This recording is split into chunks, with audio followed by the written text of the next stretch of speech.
দর্শক, ছুটির দিনে আপনাদেরকে বাজার দরের খবর জানিয়ে দিতে চাই। রাজধানীর কাঁচাবাজারের মহাখালী কাঁচাবাজার থেকে যুক্ত হয়েছেন সহকর্মী রাকিব আল জাবেদ এবং গোপালগঞ্জ থেকে আরেক সহকর্মী বাদল শাহ আমার সঙ্গে যুক্ত হয়েছেন।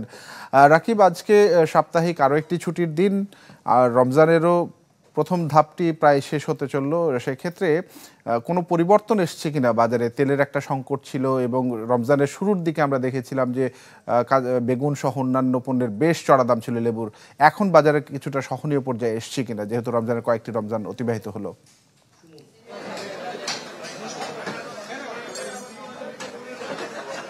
তানভীর, আপনি যে দুটো পণ্যের কথা বললেন, বিশেষ করে ভোজ্য সয়াবিন তেল এবং বেগুনের কথা, এর পাশাপাশি লেবুর কথা দিয়ে শুরু করতে চাই। বাজারে এই তিনটি পণ্য ছাড়া বাকি যে সমস্ত পণ্যগুলো রয়েছে সবগুলোই কিন্তু গত রমজানের তুলনায় বেশ স্বাভাবিক অবস্থায় রয়েছে। এখানকার যারা খুচরা বিক্রেতারা রয়েছেন তারা যেমনটি বলছিলেন যে সবজির যে বিষয়টি সেটা কিন্তু আসলে গত রমজানের তুলনায় অর্ধেকে নেমে এসছে দাম।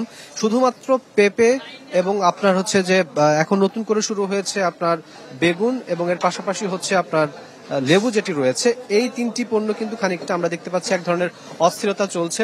এই মুহূর্তে মহাখালী কাঁচা বাজারে আপনার প্রতি কেজি আপনার বেগুনের বিক্রি হচ্ছে আপনার 120 থেকে 130 টাকা করে, ওদিকে প্রতি হালি লেবুর জন্য গুনতে হচ্ছে 80 থেকে 100 টাকা পর্যন্ত। এর পাশাপাশি হুট করে কিন্তু আমরা দেখতে পাচ্ছি এখানে যে পেঁপেটি রয়েছে সেটির দামও কিন্তু 50 থেকে 60 টাকা হয়ে গেছে। এছাড়া অন্যান্য যে সমস্ত নিত্য পণ্যগুলো রয়েছে সেগুলোর দাম কিন্তু বেশ স্বাভাবিক অবস্থায় রয়েছে। এর পাশাপাশি যদি আমরা একটু মাছ মুরগির কথা বলি, সেখানেও কিন্তু বেশ স্বস্তি বিরাজ করছে। এই মুহূর্তে মহাখালী কাঁচা বাজারে আমরা দেখতে পাচ্ছি ব্রয়লার যে মুরগিগুলো সেগুলো 180 থেকে 90 টাকায় বিক্রি হচ্ছে, অন্যদিকে কক যে মুরগিগুলো সেগুলো আসলে 280 থেকে 290 টাকায় বিক্রি হচ্ছে।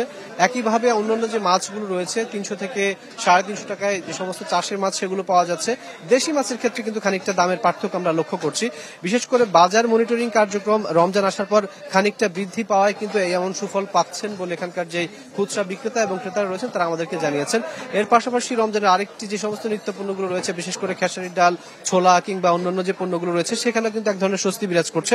তবে তেলের ব্যাপারটা আলাদা করে বলতে হয় তানভীর, আমরা দেখেছি যে ভোক্তা অধিদপ্তরে কিংবা অন্যান্য যে খাদ্য অধিদপ্তরে বেশ কয়েক দফা কিন্তু মিটিং হয়েছে সরকারের পক্ষ থেকে, এবং যে সমস্ত ব্যবসায়ীরা রয়েছেন বিশেষ করে তেল সরবরাহ করেন যারা বাজারে, তারাও কিন্তু বারবার বলছিলেন যে ফেব্রুয়ারির মাঝামাঝিতে কিন্তু দামটা আসলে ঠিক হয়ে যাবে। আদতে কিন্তু আমরা দেখিনি, আমরা নতুন করে শুনতে পাচ্ছি যে তেলের যে সরবরাহগুলো সেগুলো কিন্তু আসলে প্রায় চলে এসছে। তারা নতুন করে দাম বাড়ানোর একটা পায়তারা করছে, কেজি তারা 15 টাকা লিটারে, সেটি হলে কিন্তু আসলে তারা পুনরায় বাজারে সে তেলগুলো ছাড়বে, এই ধরনের একটা অভিযোগ শুনতে পাচ্ছি। এই জায়গাটাতে ভোক্তারা এবং খুচরা বিক্রেতারা যারা রয়েছেন তারা বলছেন যে নজরদারিটা আরো বাড়াতে হবে। তানভীর, এই ছিল বাজার থেকে আমার কাছে। রাকিব, ধন্যবাদ আপনাকে। নজরদারির কথা বলছিলেন আপনি, নিশ্চয়ই এর কোনো বিকল্প নেই। তারপরও আসলে এই সিন্ডিকেটকে অনেক সময় নিয়ন্ত্রণ করা যায় না। একটু গোপালগঞ্জের খবর জেনে আসতে চাই বাদল আপনার কাছ থেকে। সার্বিক চিত্রটা বাজারের যদি আমাদেরকে জানান।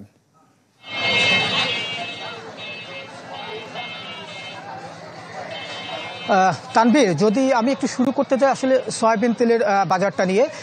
গোপালগঞ্জে কিন্তু এখন যে সয়াবিন তেলের কিন্তু একটি হাহাকার পড়েছে, কারণ বোতলজাত সয়াবিন তেল কিন্তু এখন বাজারে পাওয়া যাচ্ছে না।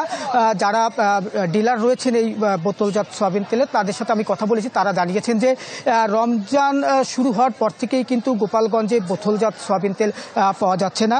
ফলে কিন্তু যারা ক্রেতা রয়েছেন তারা কিন্তু সয়াবিন তেল, বোতলজাত সয়াবিন তেল কিনতে পারছেন না। আর যারা খুচরা বিক্রি করছেন তারা জানিয়েছেন যে কিছু কিছু দোকানে আপনার খোলা যে সয়াবিন তেল রয়েছে সেটি তারা বিক্রি করছেন। তবে এই তেলের সাথে কিন্তু অন্যান্য যে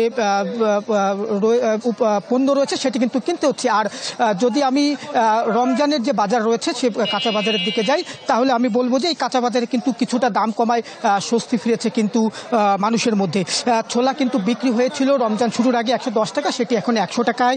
শশা কিন্তু প্রকারভেদে 40 থেকে 60 টাকা বিক্রি হচ্ছে, 20 টাকা কমে গিয়ে এখন কিন্তু সেটি বিক্রি হচ্ছে।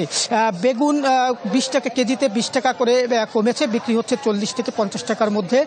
এছাড়া যে মাংসের যে বাজার রয়েছে, এই মাংসের বাজারে কিন্তু গরুর মাংসের দাম কিন্তু কেজিতে 50 টাকা বেড়েছে, খাসির কিন্তু 50 টাকা করে বেড়েছে। আর অন্যান্য যে উপকরণ যে ফল রয়েছে, ফলের দামও কিন্তু সহনীয় পর্যায়ে রয়েছে। যদি আমি সব মিলিয়ে যদি বলি যে সয়াবিনের বাজার অস্থির থাকলেও বা সয়াবিন না পাওয়া গেলেও কাঁচা বাজারে যে পণ্য রয়েছে এইসব কিনে কিন্তু মানুষ স্বস্তি প্রকাশ করেছেন। ধন্যবাদ আপনাকে আমাদের সঙ্গে যুক্ত হবার জন্য। বাদল সাহা জানাচ্ছিলেন গোপালগঞ্জ থেকে। এর আগে রাকিব আল জাবেদ যুক্ত হয়েছিলেন মহাখালী কাঁচা বাজার। কালার এক্সপার্ট, জর্জ স্যাপ এবং মাইল্ড অন হ্যান্ডস টেকনোলজি সমৃদ্ধ অরিক্স ক্রিস্টাল ওয়াশ আপনার লন্ড্রি এক্সপার্ট।